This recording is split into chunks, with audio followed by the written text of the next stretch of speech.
சோனா குருவி தன்னோட 3 குழந்தைங்களோட ஒரு சின்ன வீட்டுல வாழ்ந்து வந்தது. இந்த 3 குழந்தைங்கள்ல பெரியவன் பேரு ஆகாஷ், அடுத்தவன் பேரு குக்கு, மூணாவது ஒரு பெண் குழந்தை, அவ பேரு பியூட்டி. மூத்தவன் ஆகாஷ் சின்ன வயசுல இருந்து படிப்புல ரொம்பவும் கெட்டிக்காரனா இருந்தான். சின்னவன் குக்குவுக்கு அவ்வளவா படிப்பு வரல, அதனால அம்மாவுக்கு உதவி செஞ்சுக்கிட்டு எந்நேரமும் வயல்லயே இருப்பான்.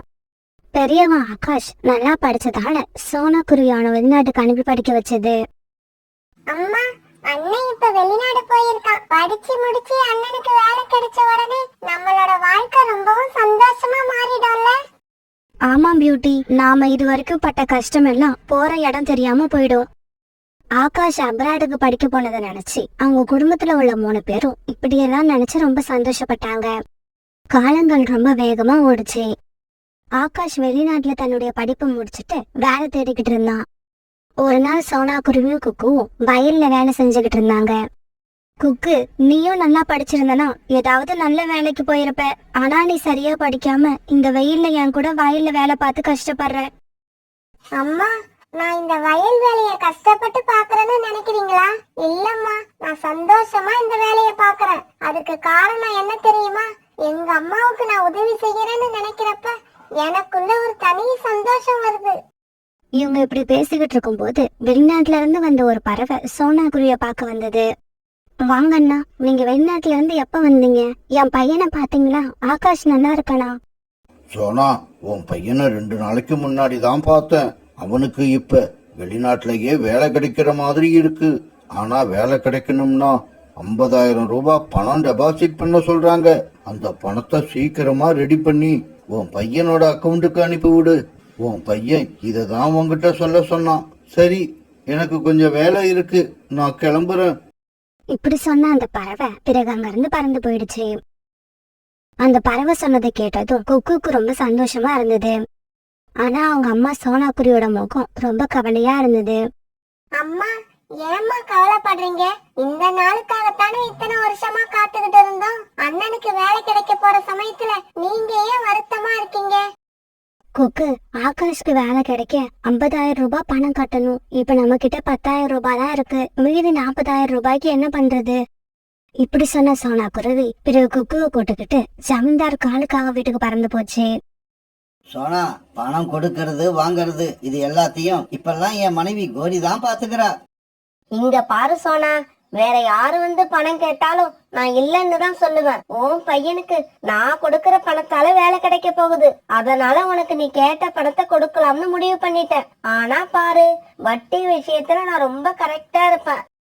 கோரி அக்கா, உங்ககிட்ட வட்டி ரொம்ப அதிகமா இருக்கு. அதை கொஞ்சம் குறைச்சுக்கிட்டீங்கன்னா நல்லா இருக்கும். சோனா, உனக்கு நான் பணம் கடனா தரேன்னு சொன்னதே பெருசு. அதுக்காக வட்டியெல்லாம் குறைக்க முடியாது. இஷ்டம் இருந்தா பணத்தை வாங்கு, இல்லன்னா இப்பவே இடத்த காலி பண்ணு. அம்மா, நம்ம அண்ணனோட வேலைக்காக தானே பணம் கடன் வாங்குறோம். அண்ணனுக்கு சம்பளம் வந்த உடனே சீக்கிரமா இந்த கடனை அடைச்சிடலாம். நீங்க எதை பத்தியும் கவலைப்படாம இந்த பணத்தை வாங்குங்க. சோனா, பாத்தியா, குக்குவுக்கு தெரிஞ்சது கூட உனக்கு தெரிய மாட்டேங்குது. இப்ப உனக்கு என்ன பணம் வேணுமா வேண்டாமா? பிறகு வேற வழியில்லாத சோனா குருவி காலுக்காகத்துக்கிட்ட இருந்து 40,000 ரூபாய் பணத்தை கடனா வாங்குச்சு. இப்படி வாங்கின பணத்தை ஆகாஷ்க்கு அனுப்பி விட்டது. இப்படியே சில நாட்கள் நகர்ந்துச்சு. ஆகாஷ் கிட்ட இருந்து பணம் வரும்னு சோனா குருவி குடும்பமே எதிர்பார்த்துக்கிட்டு இருந்தது. ஆனா ஆகாஷ் கிட்ட இருந்து எந்த செய்தியும் வரல. ஒரு நாள் காலுக்காகமா சோனா குருவி வீட்டுக்கு வந்தது. சோனா, உன் பையன் இன்னுமா சம்பளம் வாங்கல? நான் பணத்தை உங்ககிட்ட கொடுத்து 2 மாசம் ஆயிடுச்சு. இன்னும் உங்ககிட்ட இருந்து எந்த பதிலும் வரல. காலையா, நீங்க கவலைப்படாம வீட்டுக்கு போங்க. இந்த மாசம் எப்படியும் என் பையன் கிட்ட இருந்து சம்பளம் வந்துடும் எதிர்பார்க்கறேன். அப்படி வந்துச்சுன்னா நானே உங்க வீட்டுக்கு கொண்டு வந்து கொடுத்துட்றேன். சோனா குருவி இப்படி சொன்ன உடனே காலுக்காக அங்க இருந்து பறந்து போயிடுச்சு. ஒரு நாள் வயல்ல வேலை பார்த்துட்டு சாயங்காலமா வீட்டுக்கு போன சோனா குருவிக்கு ரொம்பவும் ஆச்சரியமா இருந்தது. ஏன்னா சோனா குருவியோட மூத்த பையன் ஆகாஷ் வெளிநாட்டுல இருந்து வீட்டுக்கு வந்திருந்தான். ஆகாஷ், என்னடா இது, ஒரு லெட்டர் கூட போடாம திடீர்னு இப்படி வந்து நிக்கிற? உன்னை ரொம்ப நாள் கழிச்சு பாக்குறப்ப அம்மாவுக்கு எவ்வளவு சந்தோஷமா இருக்கு தெரியுமா? ஆனா ஆகாஷ் சோனா குருவியோட எந்த பேச்சுக்கும் எந்த பதிலும் சொல்லாம மௌனமா நின்னுட்டு இருந்தான். ஆகாஷ், என்னடா இது, அம்மா பாட்டுக்கு பேசிக்கிட்டே இருக்க, நீ எதுவும் பேசாம ஏன் மௌனமா நிக்கிற? அம்மா, நான் உங்ககிட்ட ஒரு விஷயம் சொல்லிட்டு போலான்னு தான் வந்தேன். எனக்கு இப்ப கல்யாணம் ஆயிடுச்சு. என் கூட வேலை பாக்குற ஒரு பொண்ண நான் கல்யாணம் பண்ணிக்கிட்டேன். ஆகாஷ் இப்படி சொன்னதை கேட்ட சோனா குருவிக்கு ஏமாற்றமா தான் இருந்தது. இருந்தாலும் அதை வெளியில காட்டிக்கல. பரவாயில்ல ஆகாஷ், உன் மனசுக்கு பிடிச்ச பொண்ணை தானே கல்யாணம் பண்ணிக்கிட்ட, அதனால ஒண்ணும் தப்பு இல்ல. அப்புறம் ஏன்டா அந்த பொண்ணை வீட்டுக்கு அழைச்சிட்டு வரல, நீ மட்டும் வந்திருக்க? அம்மா, அவ சிட்டில பிறந்து சிட்டிலேயே வளர்ந்தவ. அதனால அவ இந்த காட்டை பார்க்கவே விருப்பப்படல. அதுவும் இல்லாம இதுக்கப்புறம் நானும் இங்க வரமாட்டேன். ஆகாஷ், உனக்கு கல்யாணம் ஆன செய்திய சொல்லதான் இங்க நீ வந்தியா? அதுக்கு நீ இப்ப வராமலேயே இருந்திருக்கலாம். அப்படி இல்லம்மா, நான் இப்ப இங்க வந்ததுக்கும் ஒரு காரணம் இருக்கு. நமக்கு சொந்தமா இருக்கிற வயல்ல பாதி வயல் எனக்கு தானே வரணும். அந்த வயலை வித்து பணத்தை எடுத்துக்கிட்டு போகலாம்னு தான் வந்தேன். ஆகாஷ், உனக்கு வேலை கிடைக்கிறதுக்காக இங்க கால் ஜமீன் ஐயா கிட்ட 40,000 ரூபாய் கடன் வாங்கி அனுப்பி இருக்காங்க. அந்த பணத்தையாவது கொடுத்துட்டு போ. என்னடா குக்கி இப்படி பேசுற? நான் இருக்கிறது என்ன இந்த மாதிரி காடுன்னு நினைச்சியா? அது சிட்டிடா. அங்க விலைவாசி எல்லாம் ரொம்ப அதிகம். அதனால இப்ப என்னால எந்த பணமும் கொடுக்க முடியாது. இப்படி சொன்ன ஆகாஷ் சோனா குருவிக்கு சொந்தமா இருந்த வயல்ல பாதி வயல வித்துட்டு அந்த பணத்தை எடுத்துக்கிட்டு நகரத்தை நோக்கி பார்க்க ஆரம்பிச்சான். சோனா குருவியால் நடந்ததை எல்லாம் தாங்கவே முடியல. தன்னோட கூட்டுல படுத்துக்கிட்டு அழுதுகிட்டே இருந்தது. அம்மா, கவலைப்படாதீங்க அம்மா, நான் இருக்கேன். வயல்ல இரவு பகலா கஷ்டப்பட்டு வேலை பார்த்தேன்னா இந்த கடனை எல்லாம் ஒரே வருஷத்துல அடைச்சிடலாம். சோனா குருவியோட பையன் ஆகாஷ் ஊருக்கு வந்துட்டு போன விஷயத்த கேள்விப்பட்ட ஜமீன்தாரோட மனைவி கோரிக்காகவும் சோனா குருவியோட வீட்டுக்கு வந்துருச்சு. இங்க பாரு சோனா, உன்னையும் குக்குவையும் நம்பி பணம் கொடுக்கல. மூத்த பையன் ஆகாஷ் வெளிநாட்டுல வேலை பாக்குறான். எப்படி இருந்தாலும் பணத்தை திருப்பி கொடுத்துருவான்னு நினைச்சேன். ஆனா உங்களுக்கும் அவனுக்கும் இதுக்கப்புறம் சம்பந்தம் இல்லைன்னு எனக்கு இப்பதான் தெரிஞ்சது. மரியாதையா நான் கொடுத்த பணத்தை சரியா 2 மாசத்துக்குள்ள திருப்பி கொடுத்துடு. இல்லன்னா இந்த வீட்டை காலி பண்ணிடு. இந்த வீட்டை வித்து எனக்கு வர வேண்டிய பணத்தை நான் எடுத்துப்பேன். இப்படி சொல்லிட்டு கோரிக்காக அங்க இருந்து பறந்து போயிடுச்சு. ஒரு நாள் சோனா குருவிக்கு உடல்நிலை சரியில்லாததால குக்கு மட்டும் வயல்ல போய் வேலை பார்த்துட்டு இருந்தான். அந்த சமயத்துல குக்கு தன்னுடைய அம்மா நிலைமையை நினைச்சு கண்ணீர் விட்டு அழுதான். ஆகாஷ், உன்னை நம்ம அம்மா எவ்வளவு கஷ்டப்பட்டு படிக்க வச்சாங்க. கடன் வாங்கி பணத்தை கொடுத்து உனக்கு வேலையும் வாங்கி கொடுத்தாங்க. ஆனா நீ கொஞ்சம் கூட நன்றியும் இல்லாம அம்மாவை ஏமாத்திட்டு போயிட்ட. நான் கஷ்டப்பட்டு உழைச்சி என்னைக்காவது ஒரு நாள் எங்க அம்மாவை சந்தோஷமா வச்சிருப்பான்னு எனக்கு நம்பிக்கை இருக்கு. ஆனா நீ அம்மாவுக்கு பண்ண துரோகத்துக்கு என்னைக்காவது ஒரு நாள் பதில் சொல்லிதான் ஆகணும். இப்படி தனக்கு தானே பேசிக்கிட்டு குக்கு துக்கம் தாங்காம அழ ஆரம்பிச்சான். குக்கு இப்படி அழுதுட்டு இருக்கத பார்த்த பக்கத்துல இருந்த கத்திரிக்காய் செடி இப்படி பேச ஆரம்பிச்சது. தம்பி தம்பி, நீ பேசுனது எல்லாத்தையும் நான் கேட்டுக்கிட்டுதான் இருந்தேன். கவலைப்படாத, உனக்கு நான் உதவி பண்றேன். என்னோட செடியில இருந்து ஒரே ஒரு கத்திரிக்காய பறிச்சு மார்க்கெட்டுக்கு எடுத்துக்கிட்டு போ. அதை வித்து பணமாக்கு. தினமும் நீ அப்படி செஞ்சீனா உனக்கு நிறைய பணம் கிடைக்கும். உன்னோட கஷ்டம் எல்லாம் தீர்ந்துடும். அந்த செடி இப்படி பேசுனது கிட்ட குக்குக்கு சிரிப்பு வந்தது. கத்திரிக்காய் செடியே, நீ சொல்றதை என்னால நம்ப முடியல. தினமும் ஒரு கத்திரிக்காய பறிச்சு கொண்டு போய் மார்க்கெட்ல வித்தா எனக்கு என்ன பணம் கிடைக்க போகுது? அதை வச்சு நான் எப்படி என்னுடைய கடனை எல்லாம் அடைக்க முடியும்? இங்க பாரு தம்பி, நான் சொன்னதை செய். உன்னோட கடன் தீருதா இல்லையான்னு அப்புறமா பாரு. இன்னும் ஒரு விஷயம், என்னோட கத்திரிக்காய உன்னால கையில தூக்கிக்கிட்டு போக முடியாது. ஒரு வண்டியில ஏத்திக்கிட்டு போ. என்னது, ஒரு கத்திரிக்காயை எடுத்துக்கிட்டு போறதுக்கு வண்டியா? இங்க பாரு தம்பி, நான் சொன்னதை செய். அப்பதான் நீ உன்னோட கடனை எல்லாம் அடைக்கலாம்.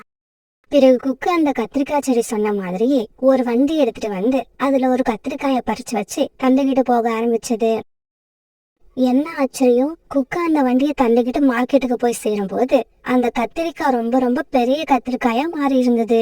மார்க்கெட்ல உள்ளவங்க எல்லாருமே அந்த கத்திரிக்காய ரொம்பவும் ஆச்சரியமா பார்த்தாங்க. பிறகு அந்த ஆச்சரியமான கத்திரிக்காய வாங்க எல்லாரும் போட்டி போட அந்த கத்திரிக்காய் ரொம்பவும் அதிகமான விலைக்கு விற்பனை ஆச்சு. குக்கு இதை எதிர்பார்க்கவே இல்ல, ரொம்பவும் சந்தோஷப்பட்டான். பிறகு மறுபடியும் அந்த கத்திரிக்காய் செடிக்கிட்ட வந்து அந்த கத்திரிக்காய் செடிக்கு தன்னோட மனசார நன்றி சொன்னான். பிறகு கொஞ்ச நாள் இப்படி கத்திரிக்காய பறிச்சு கொண்டு போய் மார்க்கெட்ல வியாபாரம் பண்ணிக்கிட்டு இருந்த குக்குவோட குடும்பம் இப்ப ரொம்பவும் நல்ல நிலைமைக்கு வந்துடுச்சு. காலுக்காரங்க கிட்ட வாங்கின கடனை எல்லாம் ரொம்பவும் ஈஸியா திருப்பி கொடுத்துட்டாங்க. இப்ப அவங்களுக்கு சொந்தமா பெரிய வீடு, நிறைய வயல்கள், இப்படி எல்லாமே இருந்தது. சோனா குருவியோட குடும்பம் அந்த காட்டுலயே பணக்கார குடும்பமா மாறிடுச்சு. பிறகு குக்கு தன்னோட தங்கச்சி பியூட்டிக்கு ஒரு நல்ல இடத்துல மாப்பிள்ள பார்த்து கல்யாணம் பண்ணி வச்சான். ஆரம்பத்துல எவ்வளவு கஷ்டப்பட்டாங்களோ அதை தாண்டி 1000 மடங்கு இப்ப சோனா குருவி குடும்பத்துல உள்ள எல்லாரும் சந்தோஷமா இருந்தாங்க. ஒரு நாள் இவங்க எல்லாரும் இப்படி உட்கார்ந்து பேசிட்டு இருக்கும்போது வாசல் கதவு யாரோ தட்டுற சத்தம் கேட்டது. இப்படியே சில நாட்கள் நகர்ந்துச்சு. ஒரு நாள் இவங்க எல்லாரும் இப்படி உட்கார்ந்து பேசிட்டு இருக்கும்போது வாசல் கதவு யாரோ தட்டுற சத்தம் கேட்டது. அம்மா, நீங்க வெளியில வந்து பாருங்க, ஆகாஷும் அண்ணியும் வந்திருக்காங்க. தன்னோட வீட்டு வாசல்ல ஆகாஷ பார்த்த சோனா குருவிக்கு ரொம்பவும் கோபமா வந்தது. ஆகாஷ், எந்த முகத்தை வச்சுக்கிட்டு இப்ப எங்க வீட்டுக்கு வந்திருக்க? உன்னையும் உன்னோட மனைவியையும் நாங்க பார்க்க விரும்பல. தயவு செய்து திரும்பி போயிடு. அம்மா, எங்களை மன்னிச்சிடுங்க. நாங்க செஞ்ச ஒரு பெரிய தப்பால எங்க 2 பேருக்கும் வேலை போயிடுச்சு. எங்களுக்கு இப்ப அங்க யாருமே வேலை கொடுக்கல. எங்க போறதுன்னே தெரியல. உங்களை விட்டா எங்களுக்கு வேற யாரும் இல்ல. தயவு செய்து எங்களை மன்னிச்சு உங்க கூட சேர்த்துக்கோங்க. இங்க பாரு ஆகாஷ், நீ செஞ்ச துரோகத்தை நான் எப்பவுமே மறக்க முடியாது. நீ எங்களை ஏமாத்தி விட்டுட்டு போன உடனே நான் தற்கொலை பண்ணிக்கிட்டு சாகலான்னு இருந்தேன். ஆனா குக்கு கொடுத்த தைரியத்தால் தான் இப்ப நான் உயிரோட இருக்கேன். நீ எங்க வேணாலும் போ, எப்படி வேணாலும் இரு, நான் உன்னை மன்னிப்பன மட்டும் கனவு கூட காணாத. சோனா குருவி இப்படி சொல்லியும் ஆகாஷும் ஆகாஷோட மனைவியும் அந்த இடத்தை விட்டு போகல. கண்ணீர் விட்டு அழுதுகிட்டே நின்னாங்க. அம்மா, நீங்க அனுமதிச்சீங்கன்னா இந்த சமயத்துல நான் ஒண்ணு சொல்லணும்னு ஆசைப்படுறேன். சொல்லுடா குக்கு, உன்னோட விருப்பம் என்னவோ அதை சொல்லு. இங்க பாரு ஆகாஷ், உனக்கும் உன்னோட மனைவிக்கும் எங்களோட வயல்ல வேலை தரோம். எங்களோட கோபம் போவதுக்கு எத்தனை வருஷம் ஆகுதோ அத்தனை வருஷமும் நீங்க 2 பேரும் இந்த வேலையை பார்த்துக்கிட்டே இருக்கணும். வயல்லயே ஒரு சின்னதா உடைஞ்சி போன வீடு இருக்கு, நீங்க அங்கதான் தங்கணும். இதையெல்லாம் செஞ்சுக்கிட்டு அம்மாவோட மனசு எப்ப மாறுதுன்னு எதிர்பார்த்துக்கிட்டே இருங்க. இது ஆகாஷும் ஆகாஷோட மனைவியும் சந்தோஷமா ஏத்துக்கிட்டாங்க. அவங்க செஞ்ச பாவத்தை போக்குறதுக்காக கணவனும் மனைவியும் இப்ப வயல்ல வேலை பார்க்க ஆரம்பிச்சாங்க. காலுஜி, நான் இன்னைக்கு பக்கத்து காட்டுல உள்ள மார்க்கெட் வரைக்கும் போகணும். நீங்களும் என் கூட வாங்க. கோரி, பக்கத்து காட்டுக்கு நாம போகணும்னா மலைப்பகுதியை தாண்டி தான் போகணும். அப்படி போனா அங்க உள்ள கழுகால நம்ம உயிருக்கு ஆபத்து வரும். காலுஜி, நம்மள புடிச்சு எந்த கழுகாவது சாப்பிட்டா அதோட வாய் தான் கருப்பா போகுமே தவிர அதோட வயிறு நிறையாது. அதனால நம்மள எந்த கழுகும் சாப்பிடாது. நீங்க கவலைப்படாம என் கூட வாங்க. நீ 1000 சொன்னாலும் சரி, நான் உன் கூட பக்கத்து காட்டுக்கு வர முடியாது. என்ன கேட்டா நீயும் அங்க போக வேண்டாம். ஆமா, இப்ப நீ பக்கத்து காட்டுக்கு எதுக்காக போகணும்னு சொல்ற? காலுஜி, சிகப்பு கலர் லிப்ஸ்டிக் நம்ம காட்டுல எங்கேயுமே கிடைக்கல. அத வாங்கறதுக்காக தான் நான் பக்கத்து காட்டுக்கு போகணும். லிப்ஸ்டிக் போடாம என்னோட முகம் நல்லாவே இல்ல. லிப்ஸ்டிக் போட்டா மட்டும் நீ அழகா மாற போறியா என்ன? என்ன காலுஜி, நான் பேசிக்கிட்டே இருக்கேன், நீங்க எந்த பதிலும் சொல்லல. இங்க பாரு கோரி, உனக்கு லிப்ஸ்டிக் வாங்கறதுக்காக என்னோட உயிரை கொடுக்க நான் விரும்பல. என்னால கண்டிப்பா பக்கத்து காட்டுக்கு வர முடியாது. இப்படி சொன்ன காலுக்காகவும் தன்னோட கூட்டுல படுத்து தூங்க ஆரம்பிச்சது. போறேன் காலுஜி, போறேன். நான் மட்டும் போறேன். உங்களுக்கு மனைவியோட அழகை விட தூக்கம் தான் முக்கியமா போயிடுச்சு. இப்படி சொன்ன கோரிக்காகவும் தன்னோட வீட்டுல இருந்து கிளம்பி பக்கத்து காட்டை நோக்கி பறக்க ஆரம்பிச்சது. நாம வரலன்னு சொன்னா கோரி தனியா போக மாட்டான்னு நினைச்சேன். ஆனா லிப்ஸ்டிக் மேல உள்ள ஆசையால கோரி தன்னோட உயிரை பத்தி கவலைப்படாம பக்கத்து காட்டுக்கு கிளம்பிட்டா. இப்ப எனக்கு என்ன பண்றதுன்னே புரியல. பக்கத்து காட்டுக்கு பறந்து போய்கிட்டு இருந்த கோரிக்காவும் தன்னோட மனசுல சிகப்பு கலர் லிப்ஸ்டிக் மட்டும் தான் நினைச்சுக்கிட்டு இருந்துச்சு. வழியில இருக்கிற ஆபத்தை பத்தி நினைக்கவே இல்ல. இப்படி பறந்து போய்கிட்டு இருந்த கோரிக்காவத்தை வழியில உட்கார்ந்து இருந்த சோனா குருவி தடுத்து நிறுத்துச்சு. கோரியக்கா, இவ்வளவு அவசரமா எங்க பறந்து போறீங்க?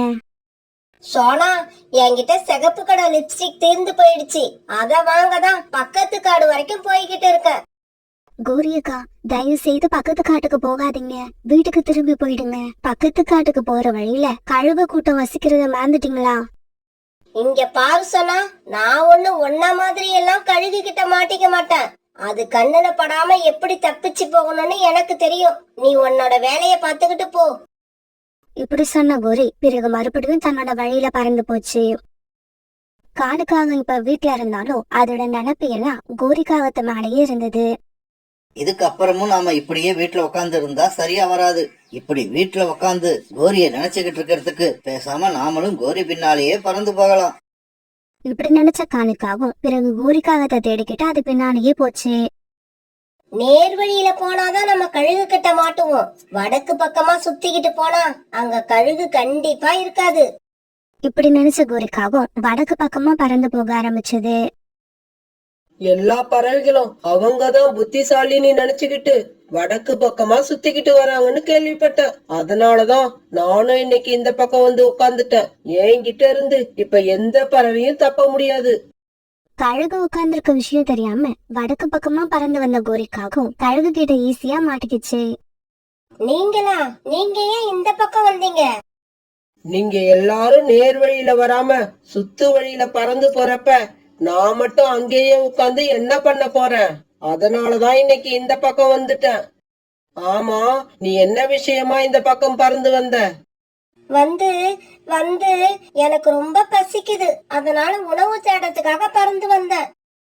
நானும் 2 நாளா சாப்பிடல, எனக்கு கூட தான் பசிக்குது. அதுவும் உன்னை இவ்வளவு பக்கத்துல பார்த்த உடனே என்னோட பசி ரொம்ப அதிகமாயிடுச்சு. என்ன அப்படி பாக்காதீங்க, மாமிசம் சாப்பிடுறதெல்லாம் பாவம். பாவம் புண்ணியத்தை எல்லாம் பசி அடங்குனதுக்கு அப்புறம் பாத்துக்கலாம். ஆமா, நீ ஏன் அங்கேயே உட்கார்ந்துருக்க? வா, என் பக்கத்துல வா. இந்த சமயத்துல கோரிய தேடிக்கிட்டு பறந்து வந்த காலுக்காகவும் தன்னோட மனைவி கழுகு கிட்ட மாட்டிக்கிட்டு இக்கட்டான நிலைமையில உட்கார்ந்துருக்கத பாத்துடுச்சு. இப்ப நாம ஏதாவது செஞ்சு கோரியோட உயிரை காப்பாத்தியே ஆகணும். இப்படி நினைச்ச காலுக்காகவும் கீழே கடந்த குச்சி எடுத்துக்கிட்டு கழுகுக்கு பின்பக்கமா வந்துச்சு. பிறகு கொஞ்சம் கூட தாமதிக்காத காலுக்காகவும் கழுகோட தலையில தான் கையில வச்சிருந்த குச்சால ஓங்கி அடிக்க கழுகு அப்படியே மல்லாக்க விழுந்தது.